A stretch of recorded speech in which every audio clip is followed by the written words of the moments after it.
I guess that's how all love affairs end, huh? Mimi was a card hustler, a brazen flirt, and a menace to maids.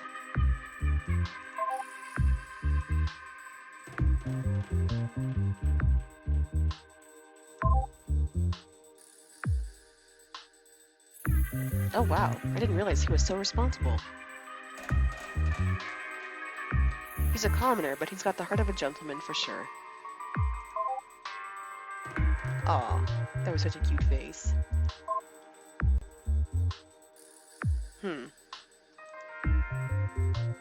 Mimi was in a relationship with Hyo-sung Buck, but in the end he married a woman out of responsibility to his family. What an admirable man for a peasant.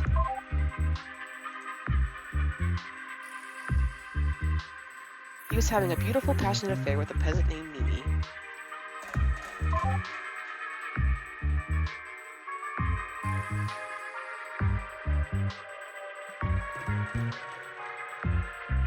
Well, he shouldn't be turning a blind eye to that sort of thing.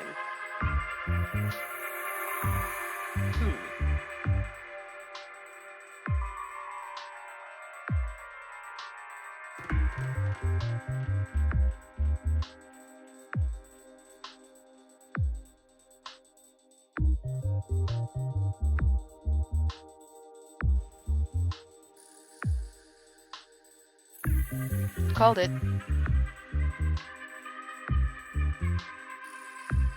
Soundbark, you idiot.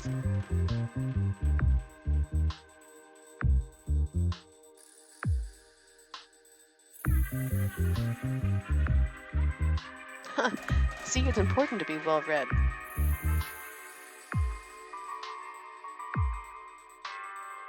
Aww.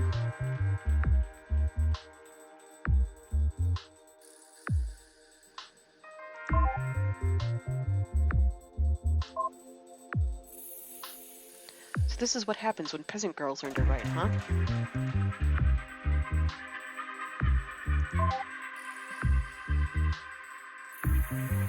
Embarrassing. I don't think women being out in public is a safe idea either. Like, what is up with this tone?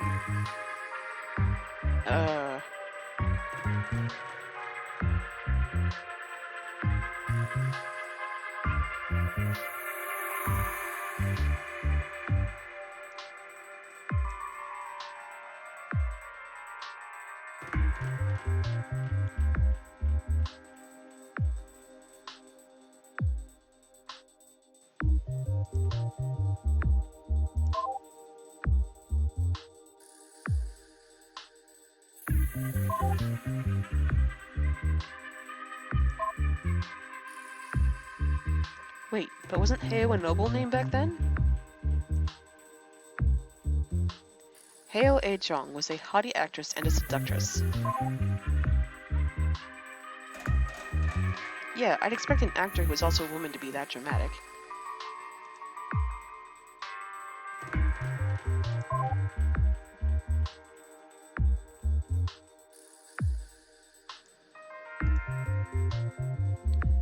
Mei Jin-ae was an unmarried peasant girl.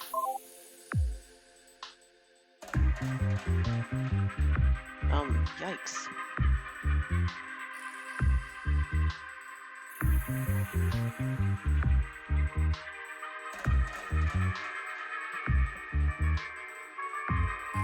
Okay.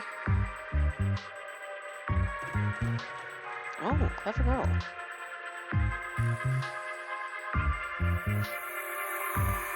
Smitten?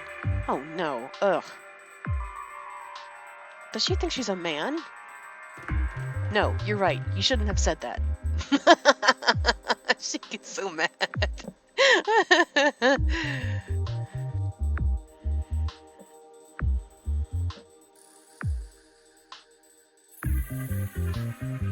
Ew.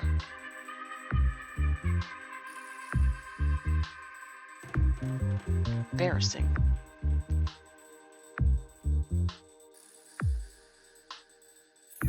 But they're women.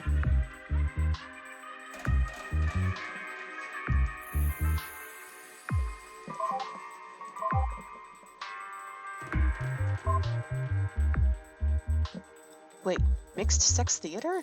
I don't know about that.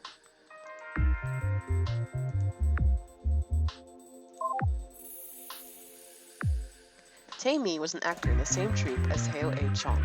What an unreputable sounding man.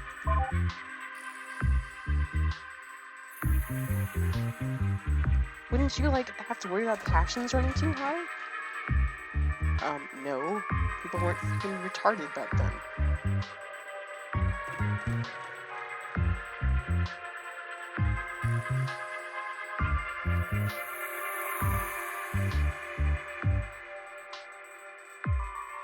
Wait, have you read this one yet?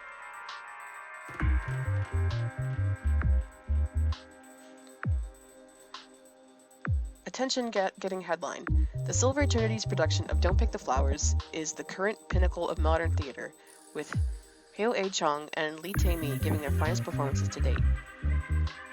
The ever-lovely A-chong has always been one of our favorite stars ever since this publication started, but for the past half year it's been obvious, even to the casual theater goer, that her career has been in somewhat of a slump. In one of her recent performances, she was so visibly spaced out she completely missed cues, and delivered many of the show's important monologues with the stiffness of a stale noodle. I can only speculate as to why, but it's been troubling to watch. Lately, however, we've seen a real return to her previous form. A-chong is as enchanting as a dream, and her onstage chemistry with co-star Tae-mi produces unbelievably convincing tension. For 3 hours, she becomes the perfect embodiment of love and scorn, taking you through the play's myriad complex turns and betrayals. And make no mistake, this is a difficult play. Don't Pick the Flowers presents the story of a charismatic veteran Earth politician, Anna Harper, whose charm belies a vicious revenge plot against the seductive serial killer An Soo. Lee Tae-mi in yet another cross-dressing role, a playboy who uses his status to escape the law. It's a chilling story of manipulation, and the entire play is a duel of wit and charm between the two. A complicated dance where one is never sure who is ahead until the end. In the hands of a less skilled cast or any other director, it could be a mess. But A-chong and Tae-mi are entrancing, and when done right, the confusion only helps to sell their roles even more. If you only see one play this year, it absolutely must be this. I don't know what's happened to A-chong to bring her back to grace, but we're all the better for it. 5 stars. Don't Pick the Flowers is currently being performed at the Silver Eternity Theater. Well, I guess I missed one. There's something I want to talk about, okay? What? Looks so grumpy. I've been thinking a lot. I shouldn't really be 312 years old after all. It should be over 1900 years.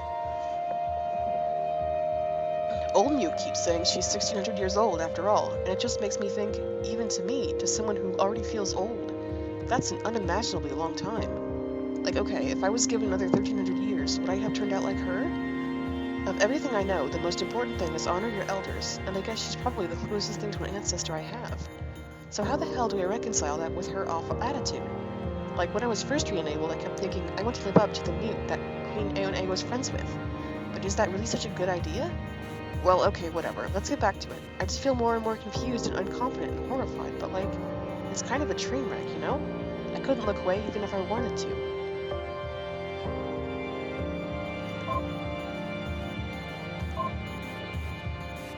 Yada yada yada yada.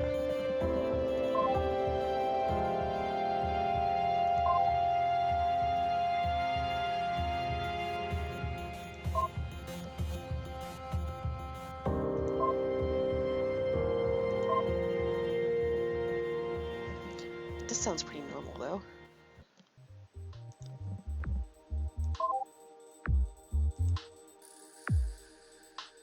A lot of his roles involved wearing, women's clothing.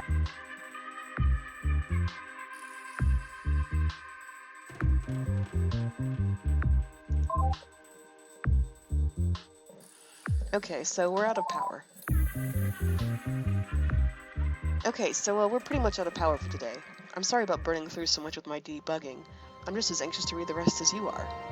Ugh, it's going to take the entire 3 days to get through everything. Like, this is the worst. I just want to get to the bottom of it all now. Being to spend 3 whole days to find out the whole story of Old Mute, that's just cruel. Oh, and I guess tomorrow is the Lunar New Year, isn't it? I'll let you go through whatever rituals you need to on your own. We just met, so I don't think it would be right to impose. Just let me know when you're done, okay? Because I want to find out the whole story. Like, you're supposed to ring in the new year by paying your respects to your ancestors, right? Well, I guess Old Mute is my real ancestor, so, it's kind of appropriate to be reading about her tomorrow. Anyway, okay, out of power for today. Leave a button to shut everything down for the night. So whenever you're ready, just click on that. Okay, that's all.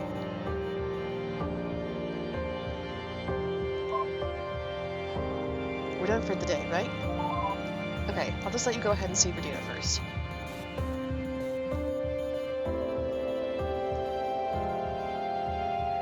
Okay, all done. Man, I can't wait until tomorrow. And I can't wait to go to the bathroom. I'll see you guys later. End of day 1.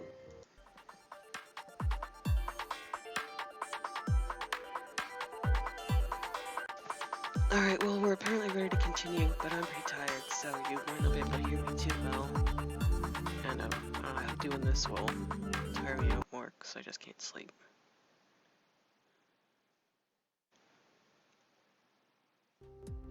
Good morning. Oh, fuck you. I'm really excited. Today is the first day of the Lunar New Year. I finished making that new hanbok. I'm really proud of it. I'll let you change me into my new hanbok, then we can proceed.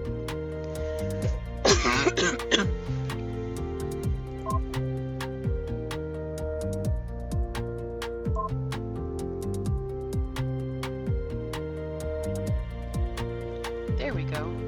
That's cute.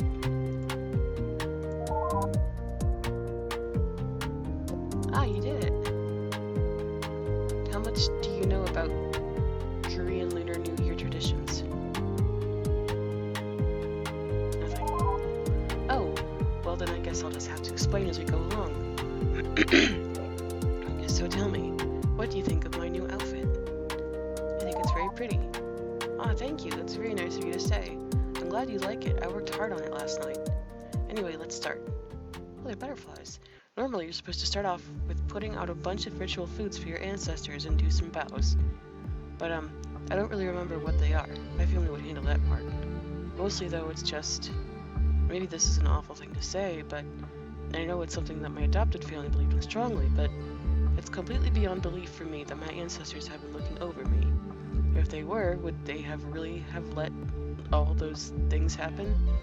I don't believe it. So, you don't think it'd be wrong to skip that ritual, would you?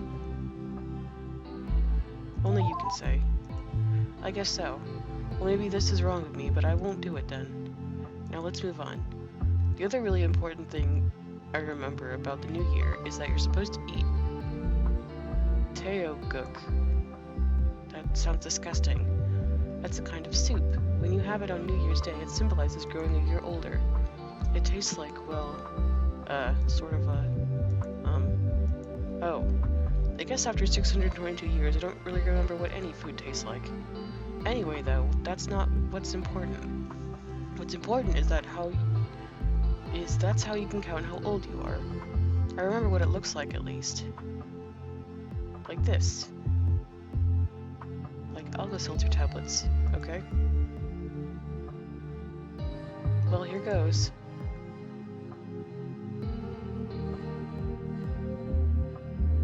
Sorry, it's the first time I've done this in centuries. I'm sure I got something wrong. But the important thing about rituals is just who you do them with, right? That's what I believe.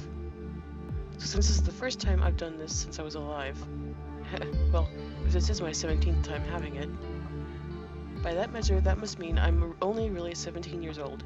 That's definitely how it works. That's also what I believe. Well, anyway, I suppose we've wasted enough time with this, haven't we? And I really want to keep breeding what we started last night anyway. Especially since there were some pretty dramatic-looking things in that list, weren't there? Well, lead on, Mr. Investigator. What better way to celebrate the New Year than by spending it working together with you? Aw. That's really sweet. Will you read all these?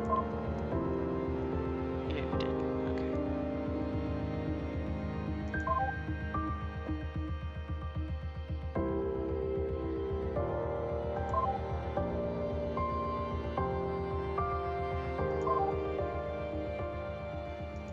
Let's run a diagnostic.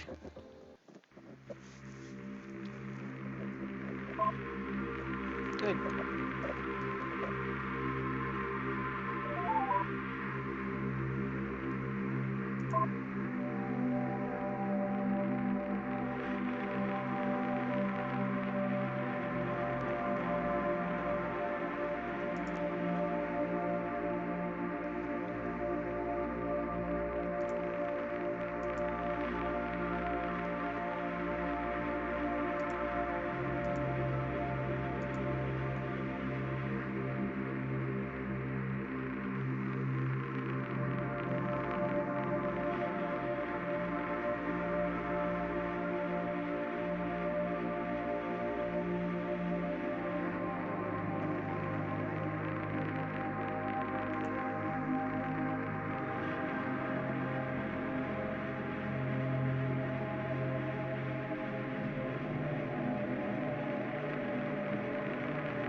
we've read this already.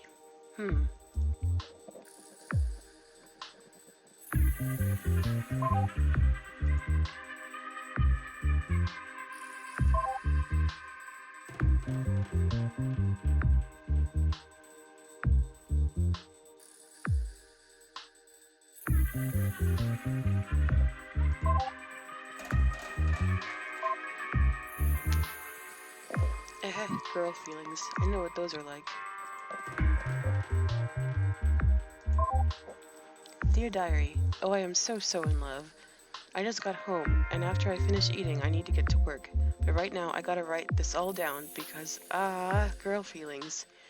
Yesterday, on our date together, I actually held my hand in public.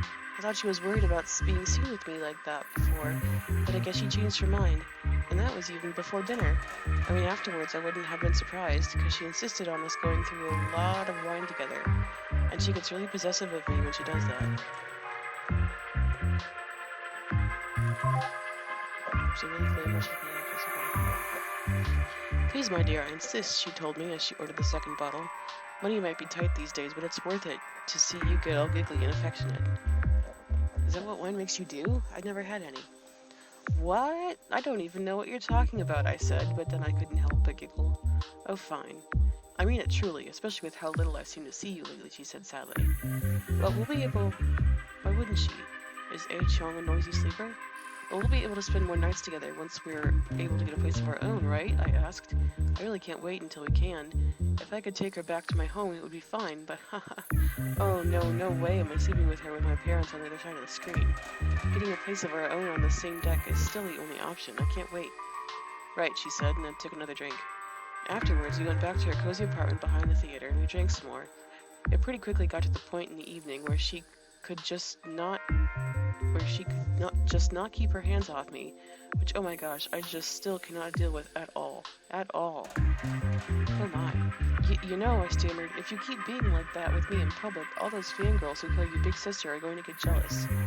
My, are they now? She said in that super husky voice of hers that just totally makes me melt. And she started to stroke my hair. I wish, sadly, there's not many of them anymore. Single girls just don't go to the theater these days, it seems. Good, I said, I want you all to myself. I do miss all the love letters, though. My, they would say the most flattering things, she teased me. Then she walked over to the futon and slipped out of her dress like it was the most natural thing ever. And oh my gosh, just every time I see her naked, I am just so blown away. That gorgeous black hair resting on her soft, totally smooth, perfect curves. This is really... And those long legs and long fingers and perfect... Just, geez, I have to stop. I can't do her justice at all with all my babbling. But, she could do anything to me after seeing that. And she knows it. Well, I could call you that too. And, I know way more about what makes you beautiful than all those girls did anyway. Do you? She said, staring at me and giving me that look. Good thing I was way drunk past that point of anything but blushing all the time. Because that really would have done it otherwise. And then she just teased me for that too. Come here, she said, gesturing. I had no choice but to do what she said. She undressed me quickly. It's her way of showing that she's in control, and I still get pretty nervous. I mean, really, I'm just terrified. What if she realizes just how much out of my depth I am compared to her? It's not as bad as it used to be, especially that first time she saw my boobs. But oh my gosh, I just feel so aware of how gross and sweaty my body is, and how it's got little hairs where she's perfectly smooth. And my boobs are tiny compared to hers, and just... I don't know what she sees in me. I love her, and I know she loves me back, but I just don't get it sometimes. Is that normal for a girl's body? I don't know, I guess. Then she pulled me onto her lap, and we kissed, and then we both giggled at how we tasted like the peach drinks we just finished. Every time we do this, I just suddenly really want to play with her boobs, because oh my gosh, they are the softest. Then she gives me a look, and I stop, but, well, after a while this time I just couldn't get over how perfect her body is. This isn't just love-struck rambling, it's really is perfect.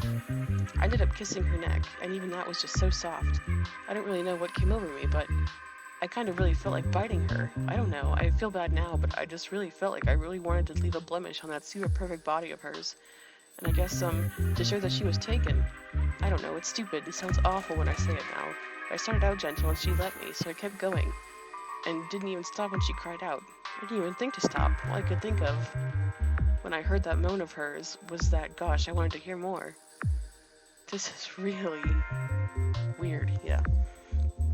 When I pulled my head back to look at her, it was just, gosh, it really did stick out so much. Her complexion perfect and skin totally smooth in every other way, except for that big red blemish, and knowing that it was mine. I felt like I really wanted to do it again, but then she grabbed me strongly and kept kissing me. Then she pinned me down and went at it more. I wanted to apologize, but she wouldn't even let me say anything. But I'm pretty bad at using words around her. I'm really glad we have a relationship like this, because if I couldn't kiss her, I don't know if I could... if I could ever really tell her how I felt. Then she went down on me, and I just totally melted under her. I really wish I'd done the same for her, even though she's pretty much a natural at making me cry out. I never know what I'm doing, but we pretty much both passed out right there before I could. When we woke up, we were both just all tangled up together naked on top of her sheets, and she slept with her head on my waist.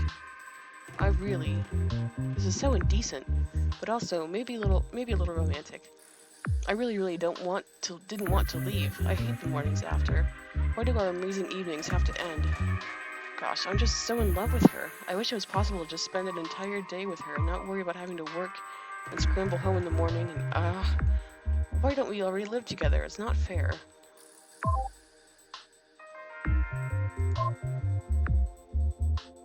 Oh, that's bad. She was having a relationship with Mei Qin A.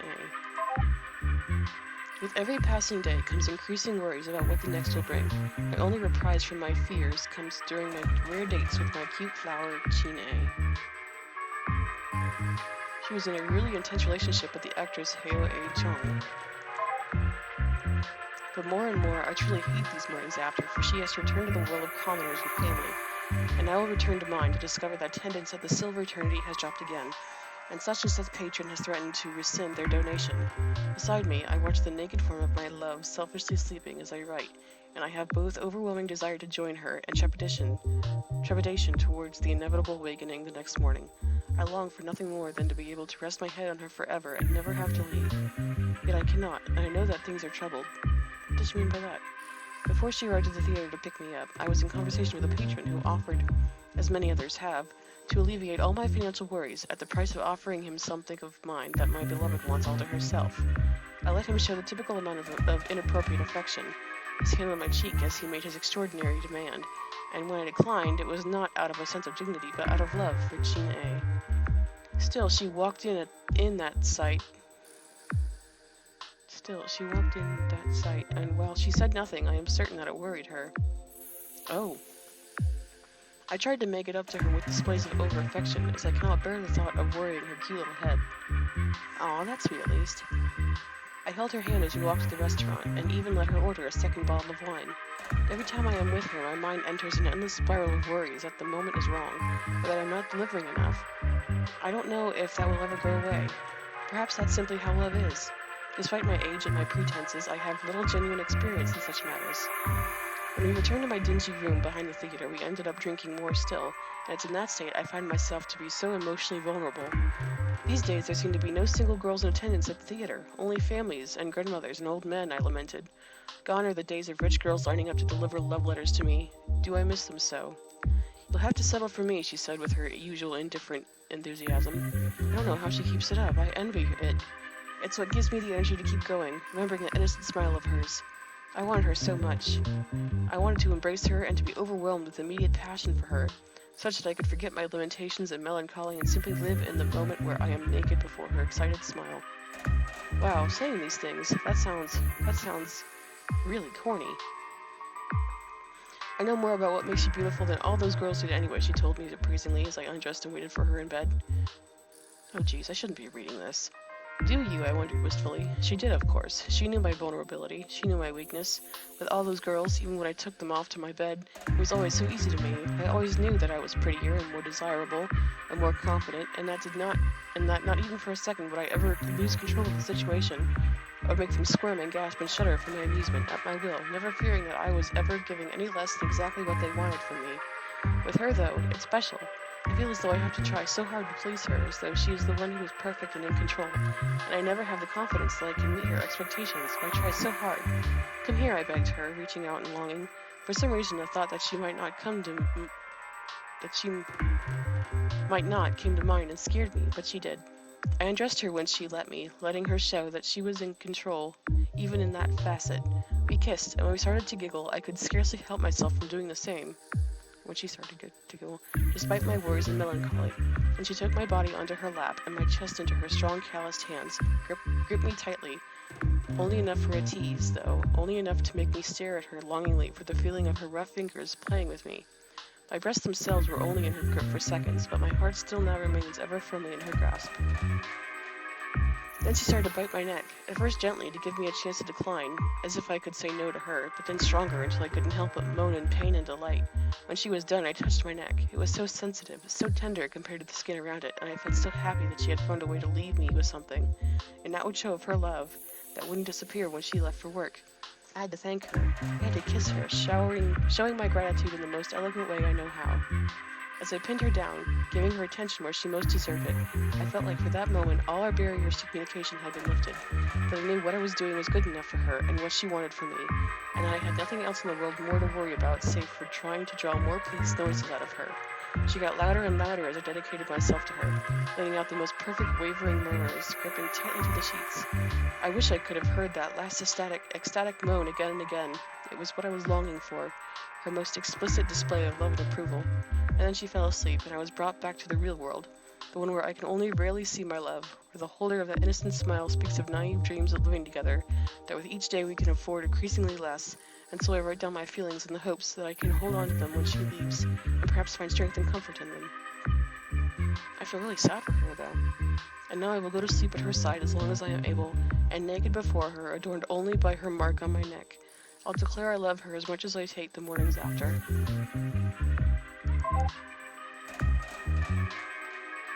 Sorry, I really want to talk to you, though. Fine. Sorry, I know this is embarrassing, but it's still weighing really heavily on my mind. All these people, married or not, talking so much about sex, and they talk about expressing their love in so many different ways. As for me, though, well, you already know, but I was only ever with my husband. This is embarrassing to admit, but I remember I actually really enjoyed that at the time. But now when I think about it, I can't really remember why. Maybe it's something you need to have a body to understand. I just don't remember what it feels like at all. But still, I hope this isn't sudden, but can I ask you something? What do you think relationships are all about?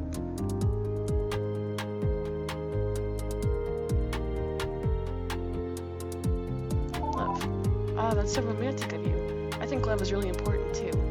Reading about all these relationships from the past, somehow I get the feeling that they all believed in love. Or maybe at least that they were all about being there for each other. And I guess, being together in that way was just a part of that? If it was with someone I loved, I think I'd really like that even more. The idea of being with a woman was never even presented as a possibility to me. I wonder, what's that like? Well, the way A. Jong describes it sounds really nice.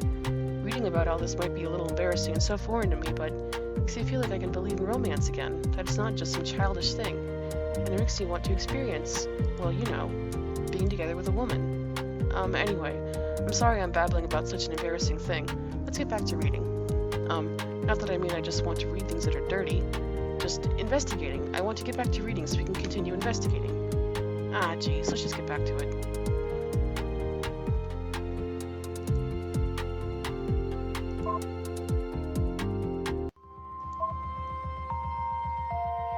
A 24-hour layover on Earth can be brutal for most travelers, but it doesn't have to be. With most spaceports linked by orbital rail transit, taking a day trip to the surface has never been easier.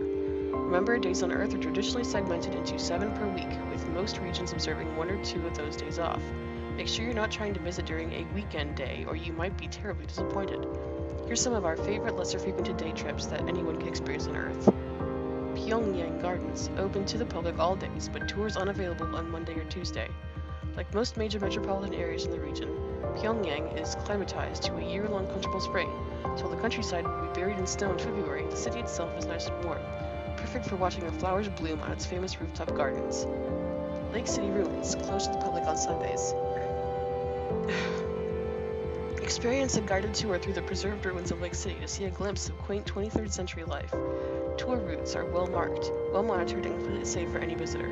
For those not interested in long hikes, a trip on the recently restored electric underground rail system is still a must-see. Atlanta Science Museum, closed on Sunday mornings. All of the Science Museum's exhibits are worth visiting, but the current special holography exhibits are on both dinosaurs and other prehistoric animals, and the lunar wars are absolutely outstanding and must be seen. Plus, a 3-hour trip counts as your annual educational requirement, just going to show that learning can be fun.